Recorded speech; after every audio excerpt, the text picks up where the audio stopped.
Hello and welcome to the More Cheese Less Whiskers podcast.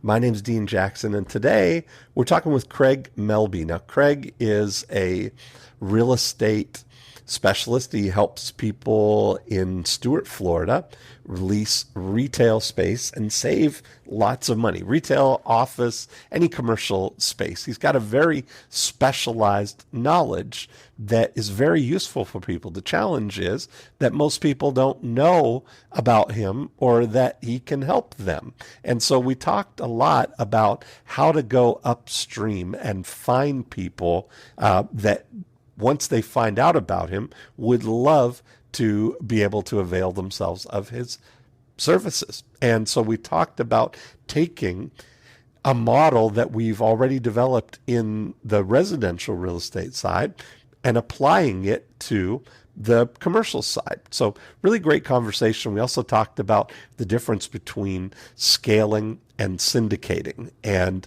he's got an opportunity that certainly is ripe for syndication. And I think you'll enjoy how we evolve this conversation. So here we go.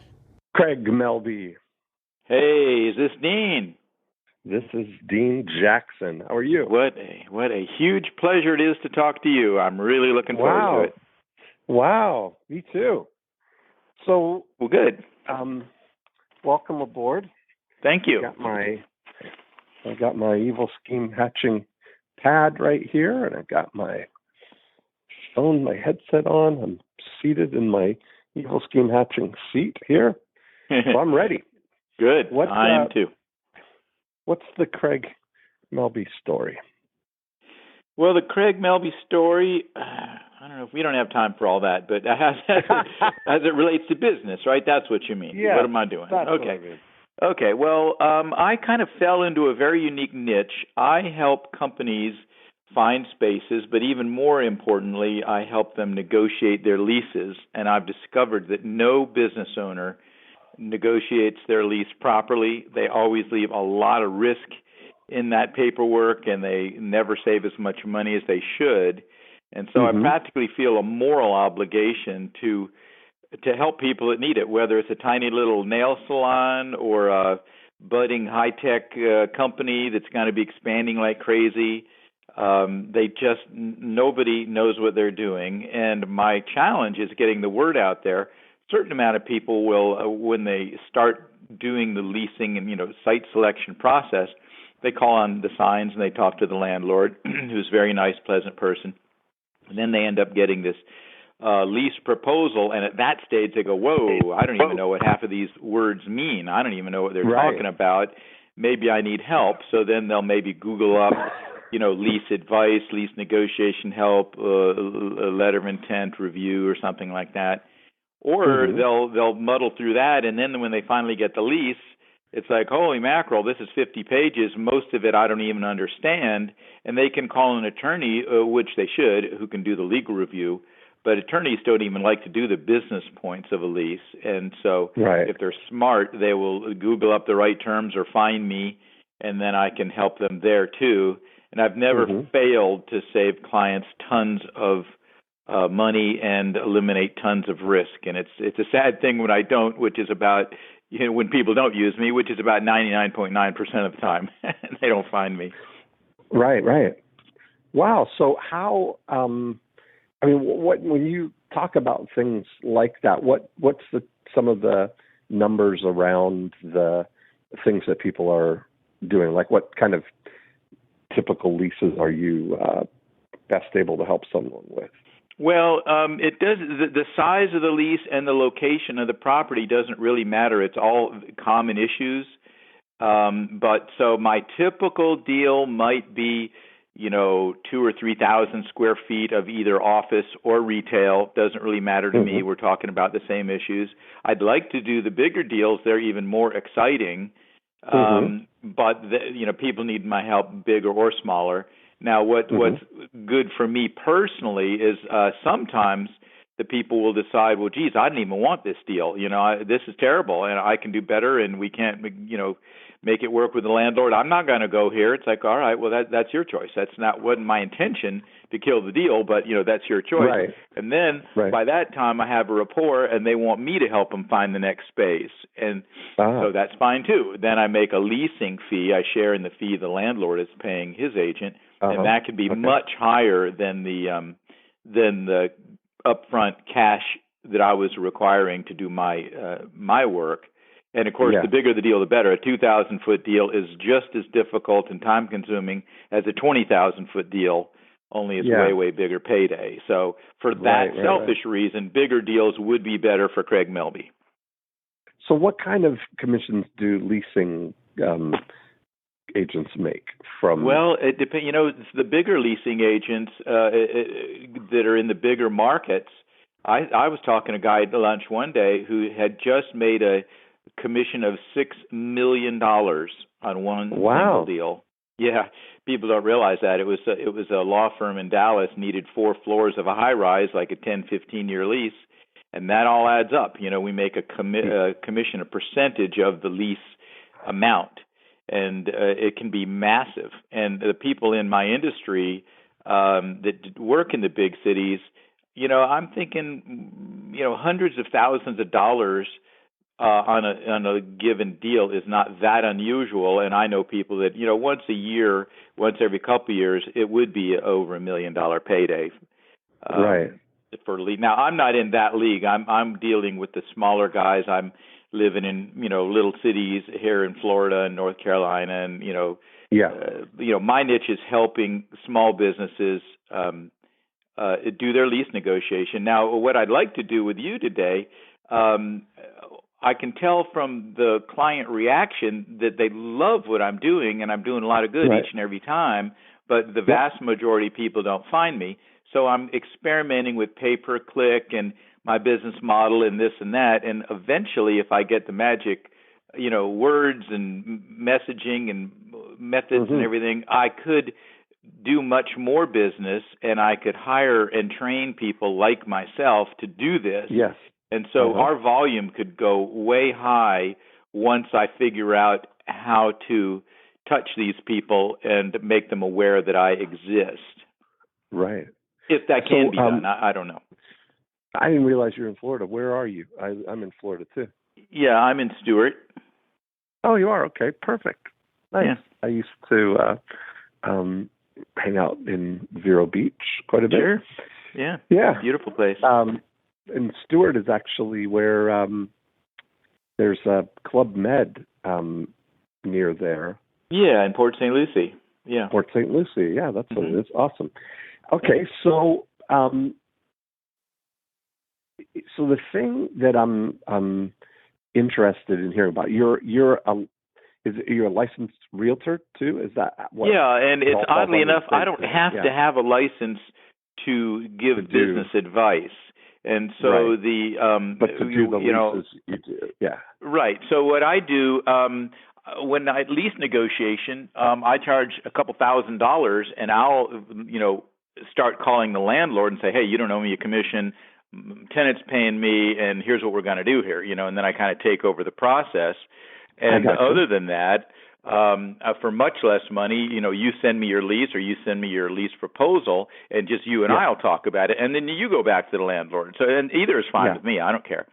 And so, are you primarily dealing with people who are that this is their first lease, or they're moving up to a little bigger space, or who's your Yeah, it's a good question. Many times it's their first lease, but many times they've already screwed it up the first time around, and now they know better and they want someone to help them.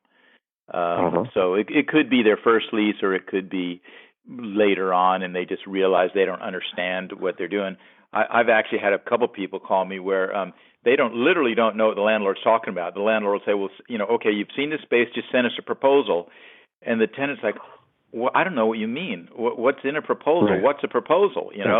So then they call me, and I call the landlord and say, hey, Betty Lou called and asked me to help her out. And the landlord's like, well, thank God, she was driving us crazy, Right. Now we speak the same language, and I step in, and it's all easy.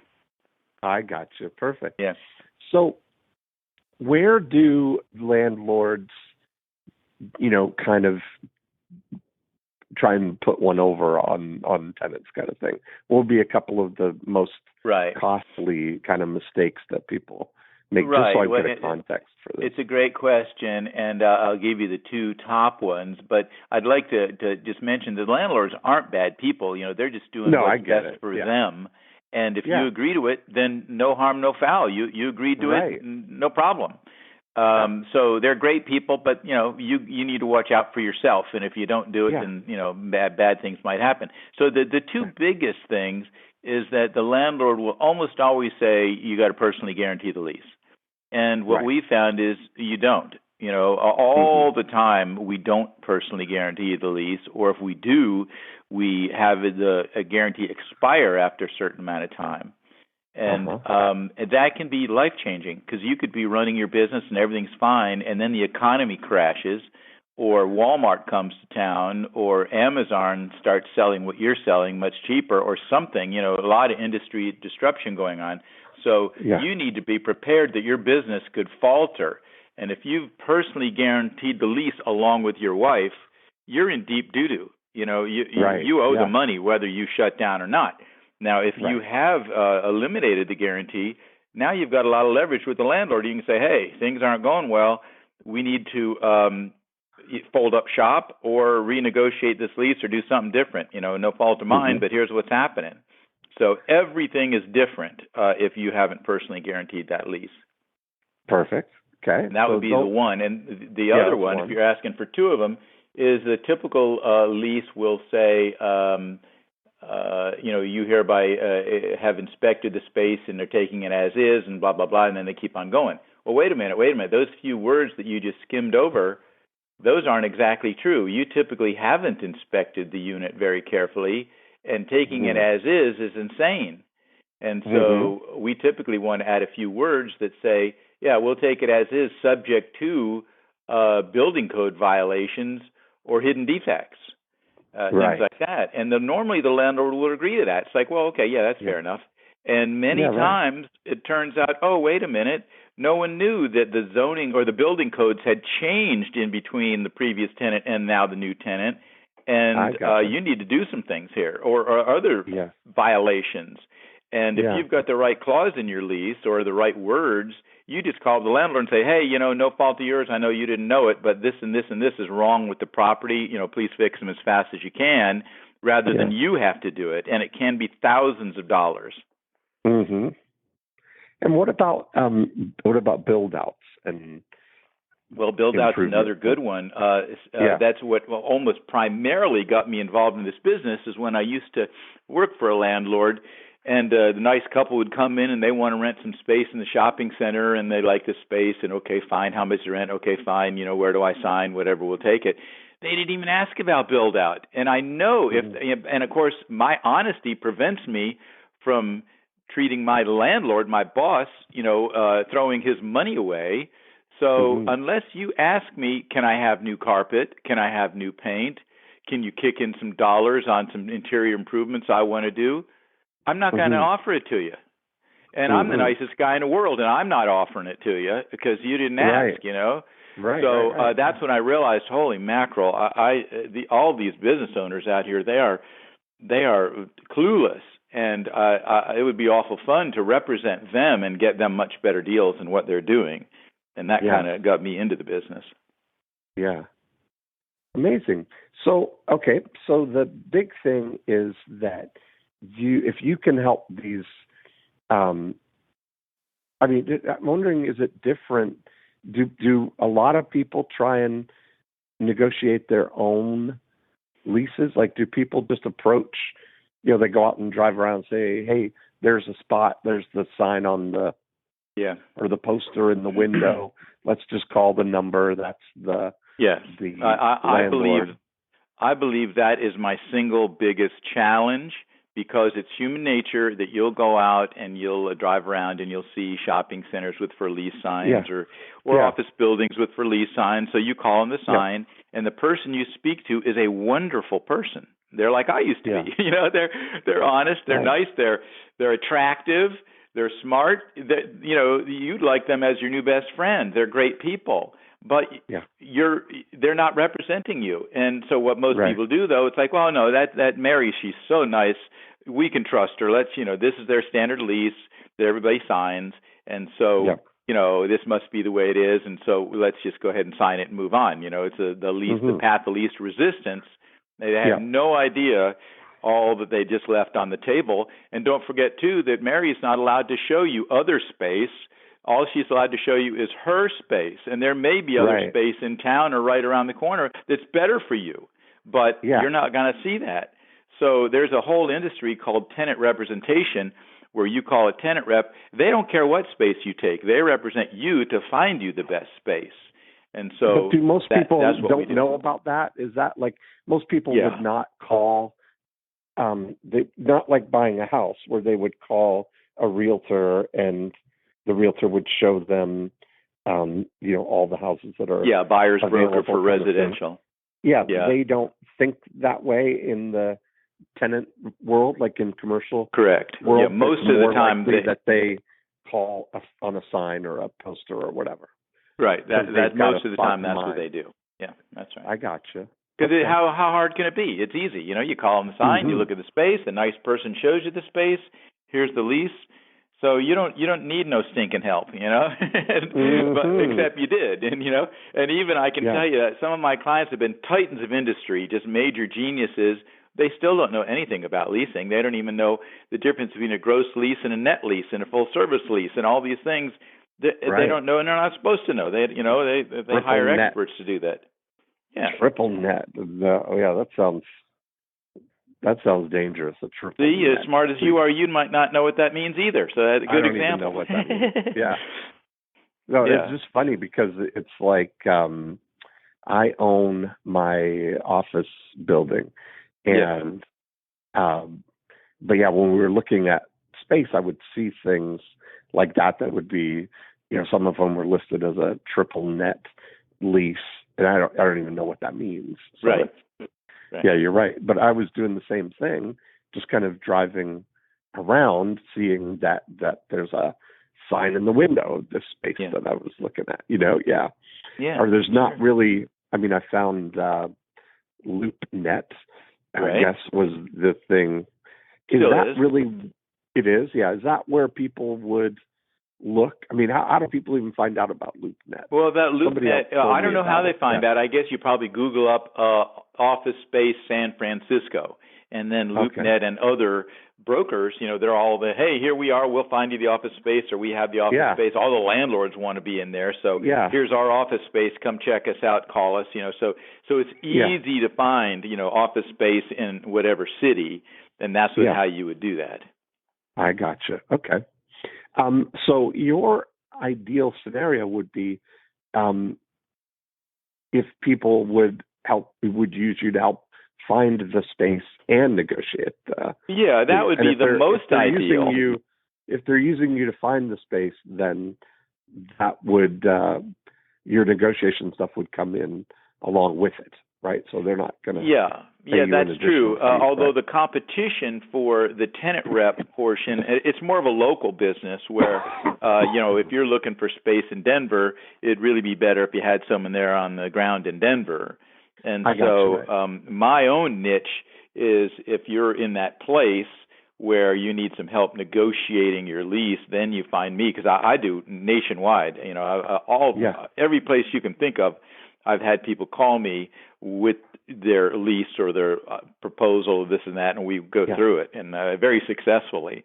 And so then, if they don't like the deal anymore, which, like I say, I don't intend to kill their deal, but if they get killed, then I can find them somebody in Denver and who can work with them, and then I get a referral fee, which can still be pretty healthy. So once the rapport is established, then we can go that direction.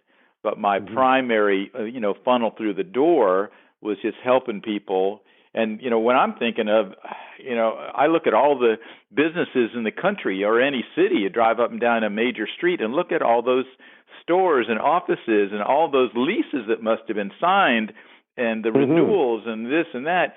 There's got to be 10,000 people a day that need this help, And if a slight fraction of them Google up the right terms and find me, that's more Mm-hmm. business than me and a team of people can handle. They don't even know what they're looking for, though, right? That's the thing. And so right now, my hope was that, if I do pay-per-click with the right keywords and the right funnel and the right information, that's all I need. That's fine with me. That's all I need. I haven't really thought much about if I wanted to go the direction of marketing through email or advertising or snail mail or whatever. There would be other ways to approach people, and there's infinite, as you know. And I'm just trying to figure out, well, what's the best use of time and money, to attract new clients. Yeah. So if you were going to be, how much of your business is helping people actually find space in Stuart, or how broad an area do you travel from? Well, Stuart about there? half of my time right now is finding people space, just because I've been doing the site selection for so long, and people find me and refer me. How and far north and south? Well, I do, from West Palm Beach to Stuart, and then I have a place up in North Carolina, so I do the Asheville area and the Greenville area. But sometimes South Florida. And sometimes depending on the situation, I can do a lot of my stuff from my desk, and I'll actually have my clients go look at the space without me. And then once we narrow it down, I've done deals with clients I've never met and spaces I've never seen. Right. Because they don't need me to show for them around. That's not my value. Right. Yeah. My value is my network. So I'll look through the LoopNet and all that kind of thing, and then I'll use my own personal network and send mass email out or make a bunch of phone calls to the brokers and the developers in the area and say, hey, here's what I'm looking for. What do you have? Because then I'll find what we call off-market properties, so that are not listed anywhere. Maybe there's a tenant in there, but the landlord knows the tenant's on the way out or would boot them out if they had a replacement. So I'm always looking for off-market properties, too, in order to do the job complete. Perfect. So part of the thing is then you've got an opportunity to be a market maker, right? And I always love that positioning in a way, that you've got access to spaces, and if you have access to tenants as well, that puts you in a really valuable position on both sides, and it's a matter of finding each. Do you is the lease side similar to the residential side, in that a landlord will list it with a realtor, or do they typically have their own kind of in-house leasing department?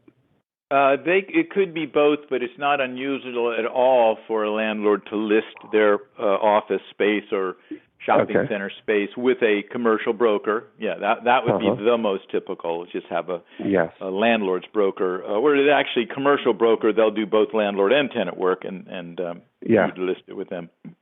Right. So, it's really interesting that part of the thing on both of these situations is the information that people are going to need to, as a beginning stage of making this decision. So and it comes down to that of all of the retail space in Stuart or in West Palm Beach or Jupiter or everywhere in between there, is owned by somebody, right? Who's owned by a landlord. And that list is a valuable thing. Do you have access to who owns what?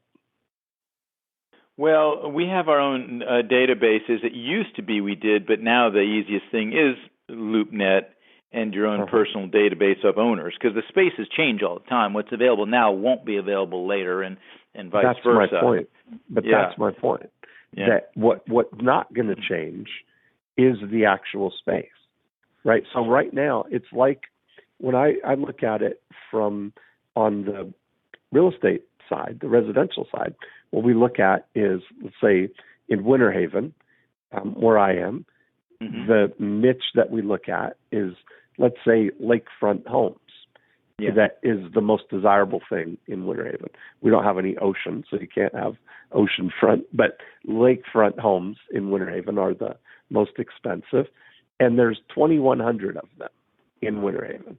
Right. Now, 4% of them are going to turn over each year, so about 80 or 84 homes are going to come on the market in the next 12 months, and we don't know which 84 it's going to be, right? So if we take that and extrapolate, if you look at strip plazas as a niche in the market, as opposed to office buildings like office space, let's say retail strip plazas, that right now, when you go to LoopNet, what you're getting access to is the properties that are available right now, right? But just like you said, a lot of your things that happen are off market because you're networking with the people who own the properties, and they're saying, well, this one may be available too, right?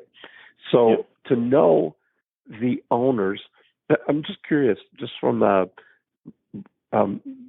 magnitude of this, how many strip plazas would there be in Stuart, say, or in that area? Like if we just look at them as in a market, there'd have to be hundreds of them. Whether they're anchored or small little ones, and whatever.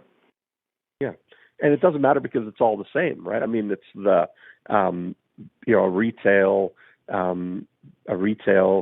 ground level strip plaza storefront that's the model, right? That would be the equivalent of a 3-bedroom, 2-bath single family home kind of thing, right? And that's kind of a category, a staple of the lease market would be storefronts.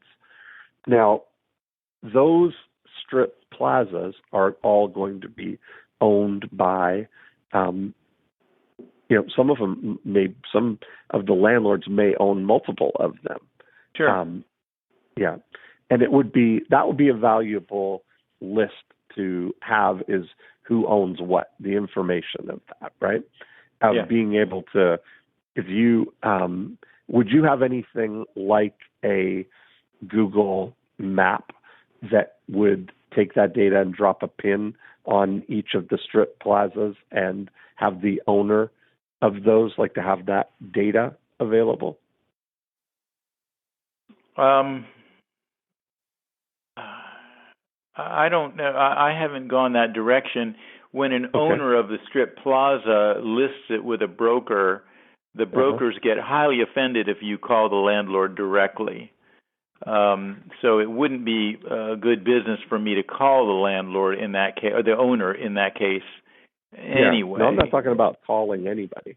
Right. I don't want to call anybody anyway. Right. What I want to do is I want to send direct mail, right? Like I would build my future.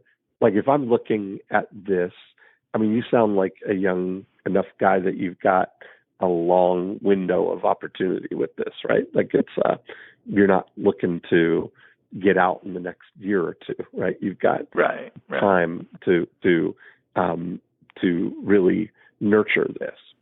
And so if I'm looking at something, I go into it, profit activator number one is to pick a single target market and plan to dominate.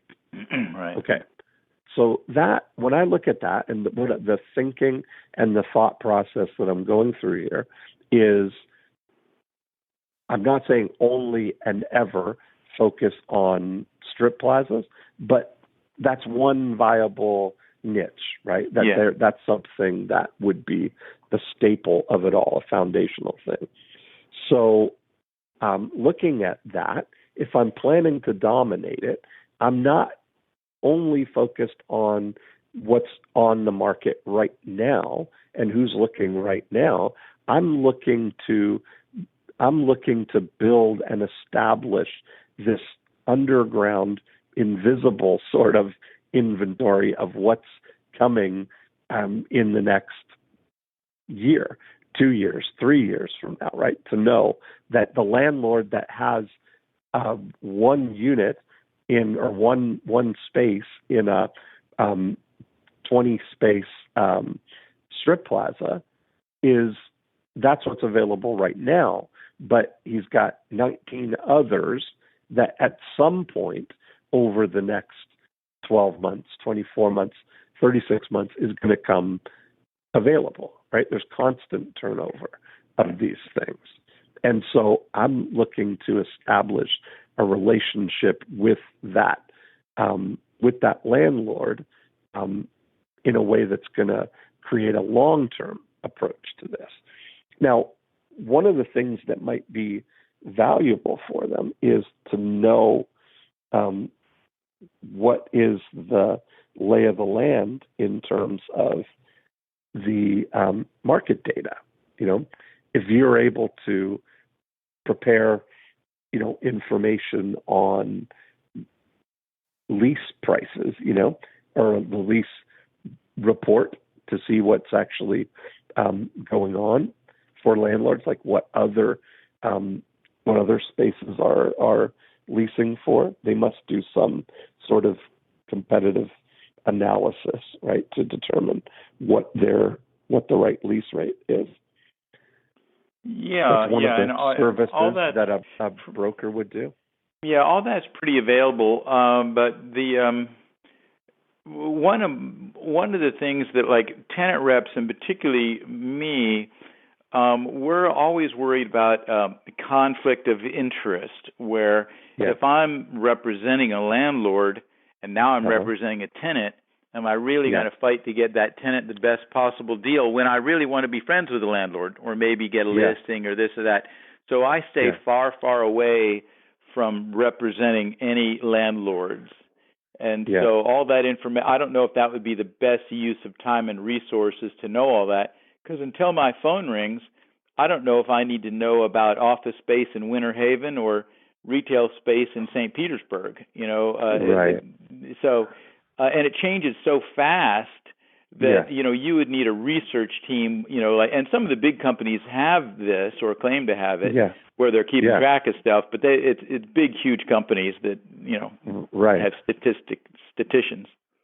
Yes. Statisticians, yeah. So what would be, and the same thing, though, is applicable to the buyer side, or the tenant side of this, that information would also be valuable on the tenant side to know how much a retail lease space should cost in Stuart. Yeah, and the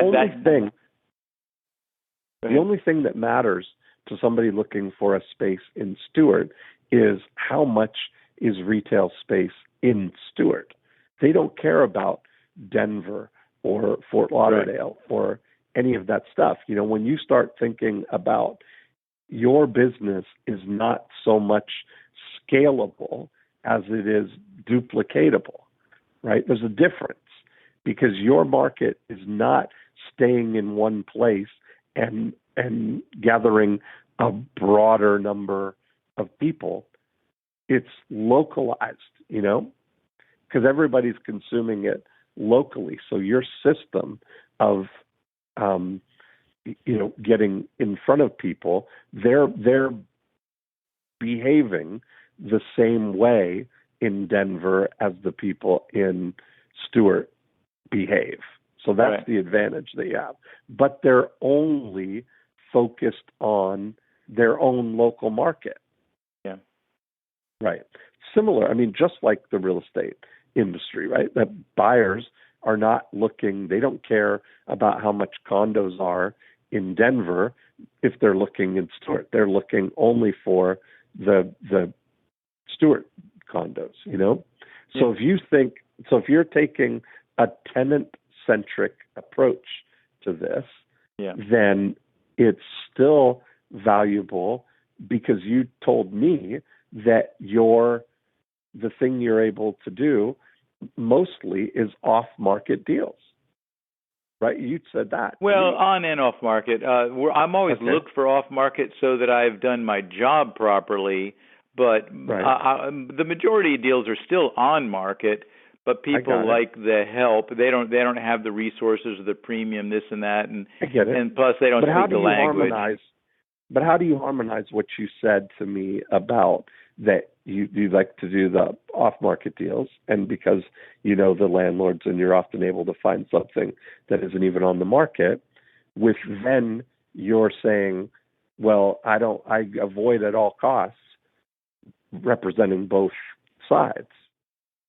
So Oh yeah, well yeah, that's very how does simple. that? Okay, When my client comes to me, I feel the moral obligation to find yeah, every possible choice for them, and that would right, be on market and off market. So the yeah, way I look for off market is to contact the landlords or the landlord's agents and say, "Hey, what do yeah, you got? What do you got coming up? Here's what we're looking yeah, for." gotcha. That type of thing, and they bring But it to they're me. represented by their own representative, and you're Yeah, representing the tenant. Yeah. right, Okay, and that's still valuable. That's still the yeah. thing that would help you get that um, opportunity for the tenants. So if we're taking a tenant-centric approach to this, what would be valuable for somebody looking for retail space in Stuart would be to have a guide to leasing retail space in Stuart that shows them, like if you had the research, if you had the map of here's where all the, if you knew this is the kind of thing where there are, 1,232 retail spaces available in Stuart, and you've got access to the ones that are on the market, but you also happen to know some of the landlords to be able to find that. I'm just thinking that people who might be looking for that, looking for lease space, would find that valuable, right? That kind of information to be able to say, oh, this is what's available. And that puts you in communication with somebody who's looking to lease a retail space in the next little while here, right? That they're on the market right now for it. Yes, to get known as a super expert in a niche Yeah. in an area would be an advantage for sure. Yeah, because by the time they know that they need a negotiation expert, often it's too late. Yeah. That by the time they've found the space, there's no real way that they're going to find you. The most likely thing that they are looking for is not retail lease negotiation specialist. It's storefronts available in Stuart. That's really what they're looking for, right? One step before they find a negotiation specialist. Yeah, I guess I'm racing ahead thinking if I did spend the time and trouble to do that type of database, then how do I alert the business owners of the world, all the other retail tenants, that I know this and I'm the expert in that? I don't know how big a rock you'll be pushing up, how tall a mountain to get well known for that. Yeah. So what would be the thing? Like if we just take this path of somebody looking for retail space, where would they go? What would they be searching online? Like if you're saying AdWords, looking at the thing, what would they be? What would be the keywords that they would be searching to find it? I would think they would to go to negotiation specialist. Yeah, they would just put in like shopping center space, Stuart, Florida, is what I would guess, and then they would quickly come. Yeah, there's probably a dozen retail space. There's keywords. Quite a few things, and then they would come instantly across LoopNet and other databases, and then all the other listing. All the other shopping center owners will have paid to be for those keywords too, so they'll quickly see all those things. Perfect. Yeah. And I could be there too, is what you're saying, I guess. That's my point. That's my point. Is that what would be the dream come true? This is like where you have the opportunity is to almost present them with the equivalent of the teacher's edition of the algebra book. You know? Right. It's like here's the July 2018 report on retail space prices. 1,832 spaces available in Stuart right now, up to the minute market data.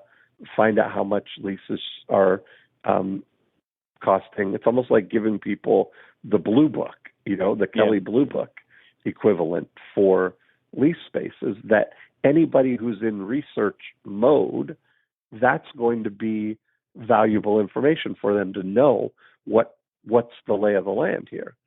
Like they may look at, I remember looking in Winter Haven, and lease spaces were, one of the spaces we were considering was going for, first floor space was like $20 a square foot. The upstairs space that we were actually looking at was like $16 a square foot. It was a 3,800 square foot space. Right. And so I look at that and think I didn't know how to even calculate what that is or what that means, or what, you know what I mean? That to be able to no one know. does. And the best thing on LoopNet that they have is you can sort by amount per month. That's what real people think of, right? Real entrepreneurs are thinking not in square foot per year for the lease space. They're thinking, well, how much is it per month, right? Yeah. Yeah, and by the way, LoopNet isn't even accurate. They don't even include what the triple net charges are. So you'll see that number, $18 net, and that that doesn't mean anything. I don't know what your CAM charges are. Right. That's exactly. I got to call and find out. Yes. So to have that kind of information, to have that available as like the toolkit, that the piece of information that anybody who's looking for a retail space in Stuart, and I'm saying retail space, but we could easily put office space, industrial space, or warehouse space, whatever the big categories are, right? It's the same model, the same thing that we talk about. And I'm going to recommend actually that you listen to, I did an episode with Henry Cousineau, who's a lease guy in Montreal. And we talked about the same kind of... I heard that. I thought it was a fabulous recording. I really enjoyed it. Okay, good. Yeah. And so that kind of thing, for people, I'm just really curious about, because now the other thing is that what you also have are, I'm just using 1,800 retail spaces in Stuart as the example, but you also then have those tenants are potential relocators, or renegotiators. How long is a typical retail lease? 3 to 5 years. Right. So that's the thing. If you look at it, that for you, this is how I love to calculate the leads. It's like an inevitability, right? That if you look at the total yield from a space, so in the next 5 years, most of these people their lease is going to expire, and they're either going to move or renegotiate. And how often do they always have an opportunity to renegotiate at the renewal, or is often the renewal negotiated at the beginning? Yeah, that's a really good question. Landlords don't like to give renewal options, although it's fairly common, and so they're used to it. Many times the renewal options are based on if you're able to get a fixed rate, that's best, or it's based on market rate. And many times the tenants don't realize that's really a negotiable event. They feel they either have to take it or leave it as written. And, of course, when they talk to me, I go, no, we don't have to do that deal if it's not to your advantage. And especially if you get to the landlord early enough to say we can and will move unless we can work out something more fair. Here's what we were thinking. And then you improve on it in a big way. Okay. And then what did you say, if you're negotiating if you're representing them, what would be, you said $2,000 if you're doing it for fee only, but if you're getting the representative fee, the paid from the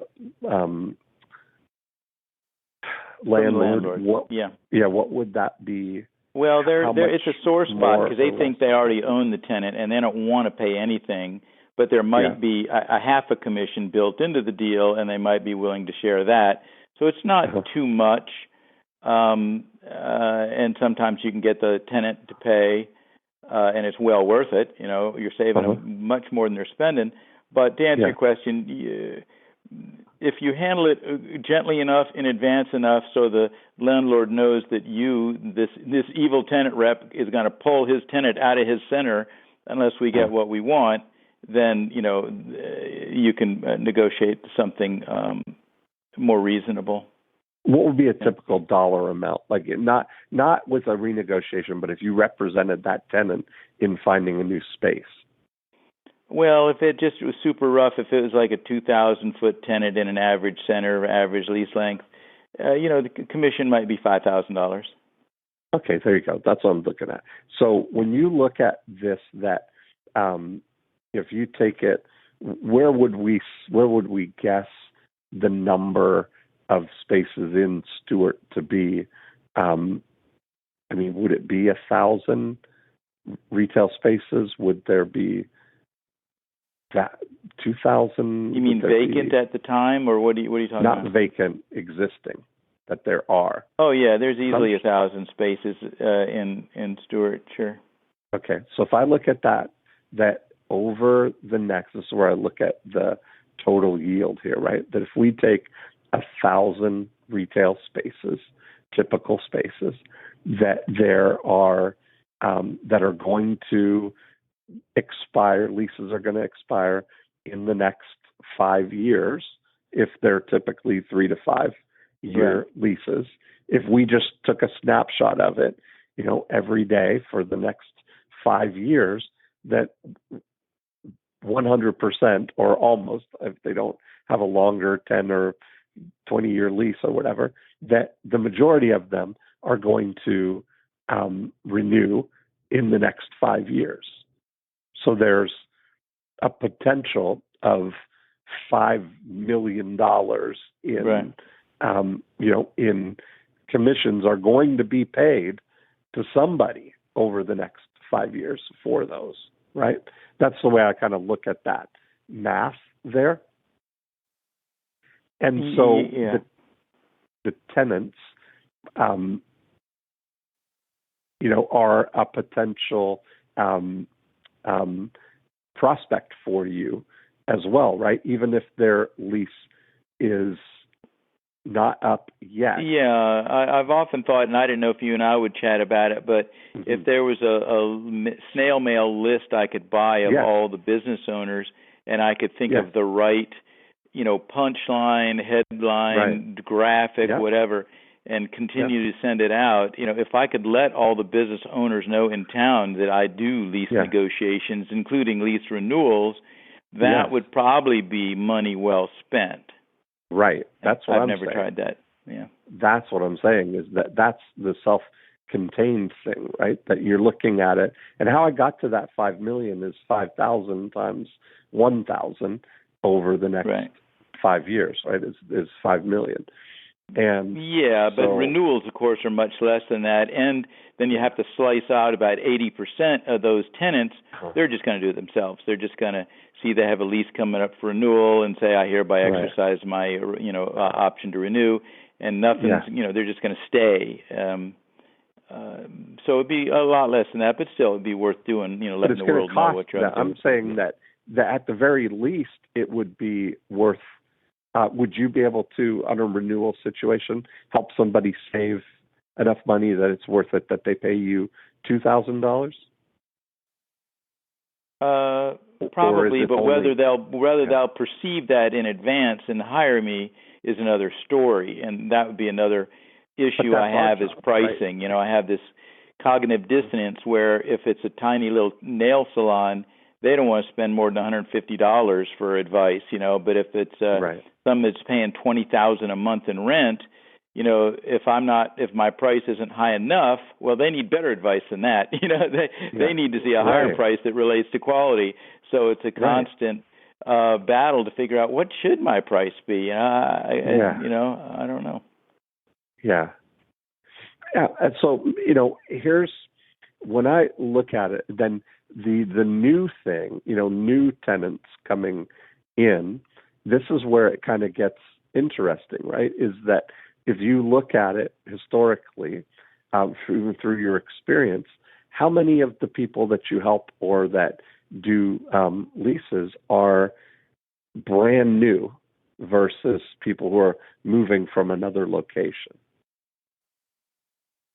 I never put my finger on it, but I'd have to say most people have already been in business and they're looking for a new location. And sometimes they might even be smart enough to do it themselves or attempt it, but they don't have the time. They're busy running their businesses. They need a third retail location, or they're running this office. It's like, oh, wait a minute, you'll handle it for me. And especially if I'm sharing in the leasing fee the landlord's paying, you're going to help me get a better deal I can get on my own, and it'll be free to me.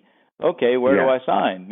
So exactly. So most of them have, they already have a business and have a lease, and they understand basics.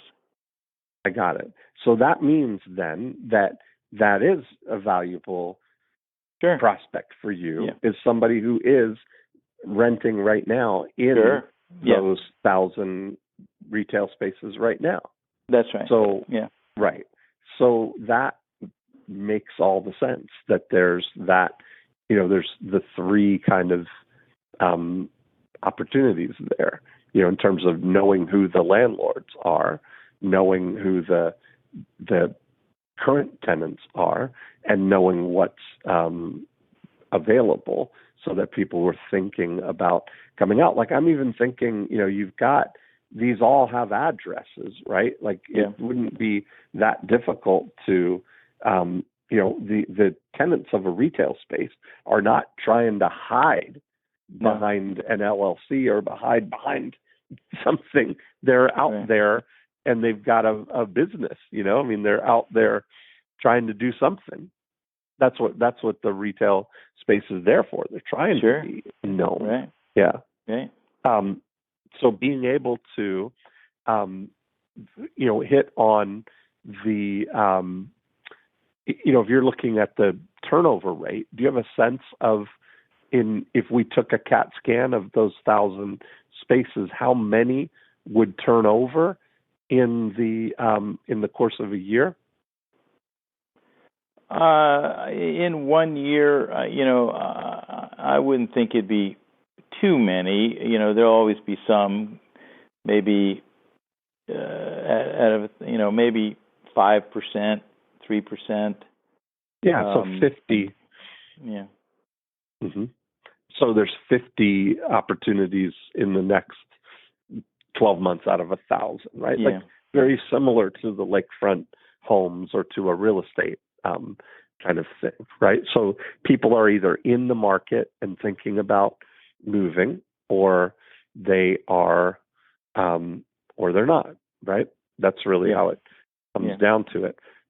So I really think that I would test that approach, right? Like with 1,000 retail spaces, sending to both the landlords. Like, imagine that you probably have, there may only be 200, not even, there may only be 100 landlords that own the 1,000 spaces. Right, sure. In Stuart.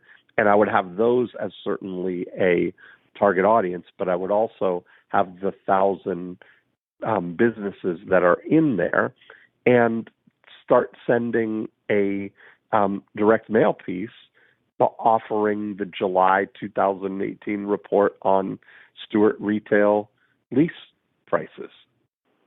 Same way we do with the real estate, right? Because the way we'll send out the July 2018 report on Winter Haven lakefront house prices.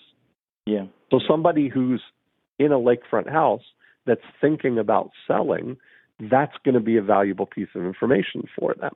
And somebody who's in a retail space right now and they're thinking about moving or renewing, that's going to be an interesting piece of information for them. Yeah, yeah. Now that's our profit activator too, where we get people to raise their hand, Yeah.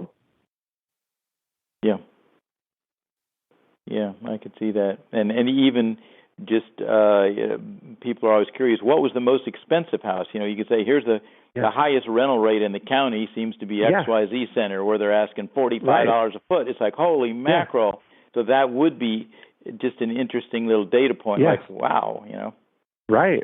And imagine if every, that you did at the very least a monthly report on what's going on in the lease market with the opportunity for people to, I would model exactly what we do on the real estate side. Just do it exactly the same, offering, sending out the monthly update of here's what's come on the market, here's what's going on, and offering kind of the next steps, right, where you can do a something like the daily tour of homes, but a daily retail space tours. Now this would be a monthly mailing, is what you're saying? I would, yes. I would be looking at it that I would send a postcard every month that offers the report that people can respond for. And when they respond, I would subscribe them to your monthly Stuart retail space newsletter, where you're answering questions. This is where you get a chance to educate people about things that they don't even know that they don't know. Right. Which is why they end up spending so much money, because they don't know what they don't know. Yeah. And so you're educating, you're sharing stories and situations, and if you even take things like, answering the questions that the most commonly asked questions that people ask you about leasing, and then asking or answering the questions that they should be asking, but they don't even know to ask. Yeah. Yeah. And then highlighting activity and highlighting stuff, maybe taking, even if there were some way of, doing, pointing things out video-wise, like if you're saying, if there are hidden things that could cost people in a lease, like you're saying why you never accept the property as is. If there was a thing that you said, if this you had accepted this as is, look at this, what this ends up costing here. Yeah. Yeah. And then what you've got in doing this is that when I say that you have a business model that is duplicatable as opposed to scalable, is that you've got a model now that you could train other people to be retail lease specialists in a different geographic area. Right. Yeah. Yep. Once it's done once, you could definitely just do it again and again, even the same message, the same everything. That's it. That's the whole point. You can syndicate it, right? And that's the thing, is syndication versus scale. Well, that's certainly a new thought. I have to flesh that out a little bit. Mm-hmm. Yeah, I mean, it's so Yeah, I think that's really the thing. You know what I would recommend for you is to check out gogoagent.com. Go Okay. there, and that's my platform for the real estate agents. Okay. And we have a program called Getting Listings, which is Okay. all that part of that.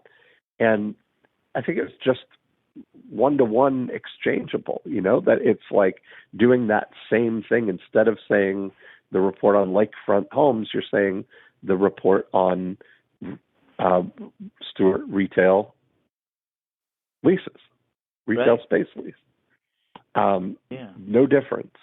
It's exactly the way that I would do it. And I think there's a big ROI potential on that, because it doesn't sound like anybody's really thinking that way. Like, I know I, as a business owner, even though, I own my building, I never get any mail from commercial realtors about my space. Never. And I know that, you think about those people who are tenants, like, the initial thought from a retail lease specialist is, well, those people already have one. Those aren't my clients. Without thinking that, you just mentioned that most of the people that you help are coming into another space, and that most of those people are in a space right now if they're relocating, so they're there. Yeah, they're already there. There they are. Yeah. They're not invisible. They're 100% visible right there in all the retail spaces available right now.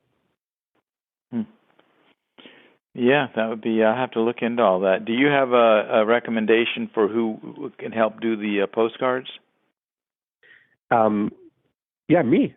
I mean, that's the whole thing of, looking in that. The go-go agent who does the postcards? Okay. Yes, exactly. To model it after that would be a really good start. Okay. All right, but good. That's kind of cool, because it sounds like you really have some specialized knowledge that would be what I always look for are people who have a dream come true for the end user, right? Like, you are a dream come true for anybody leasing retail space, Yeah, retail or office. They, I mean, because I have people call me who did not use me. Then they look up, how do I break a lease? And I have a video and a blog and things like that. Yeah. Then they reach me, and because I signed a 7-year lease. We're out of money. What do I do? It's like, and then they send me the lease, and I look at it. And you personally guaranteed it. Yeah. Yeah. It's like, oh man, if a little knowledge would have saved generations of your family a lot of heartbreak. Yeah. Right. It's just too bad. Yeah. Well, that's awesome. I mean, it's nice to. I really enjoyed talking. I think you have a really big opportunity in terms of figuring it out in Stuart and syndicating it around the country. Okay. That would be a cool. That'd be a great opportunity for you. Yeah. Well, that's a new direction I hadn't thought of, and I will go that direction, see where it takes me. Awesome. Well, I enjoyed it. This was really great to connect. Me too. I appreciate your time and advice. I talked to Florida people too. Yeah. So that's good. Yep. Thanks, Craig. All right. Thank you very much. I'll talk to you soon. All right. Bye-bye. And there we have it. Another great episode. I always enjoy these conversations, especially when there's an opportunity for syndicating something where you got something that works in a local market. You figure out exactly how to maximize what's going on right there in your own town, and then duplicate it in towns all over the country. This is the whole principle that the franchise prototype is built on. The whole franchising model is based on the fact that you can take a proven operating system and drop it in any geography in the country with enough people to support it and get the same results. So the skill becomes, how do you polish, package, and get the prototype ready to be able to duplicate it and syndicate it all over the country. And I look at syndication as a way to get that model without going through the franchise process. So I had a really great time with that conversation. If you've got something that you think might be suitable for syndicating, I'd love to talk to you. Just send me an email, dean@deanjackson.com, and just put syndication in the subject line. Tell me a little bit about what you're working on, and we'll see if we can get together and help package that up for you. Now, if you want to continue the conversation here, the best thing to do is go to morecheeselesswhiskers.com. You can download a copy of the More Cheese Less Whiskers book. And if you'd like to be a guest on the podcast, click on the Be a Guest link, and that will tell me a little bit about your business, and then we can get together and hatch some evil schemes for you. In the meantime, if you're running your business and you want to see how the profit activators are either growing or slowing your business right now, go to profitactivatorscore.com and go through our Profit Activator scorecard. It'll be very insightful for you, tell you where the big opportunities are in your business, and it'll give you a track to run on as to where the best return on your attention could be. So that's it for this week. Have a great week, and I will talk to you next time.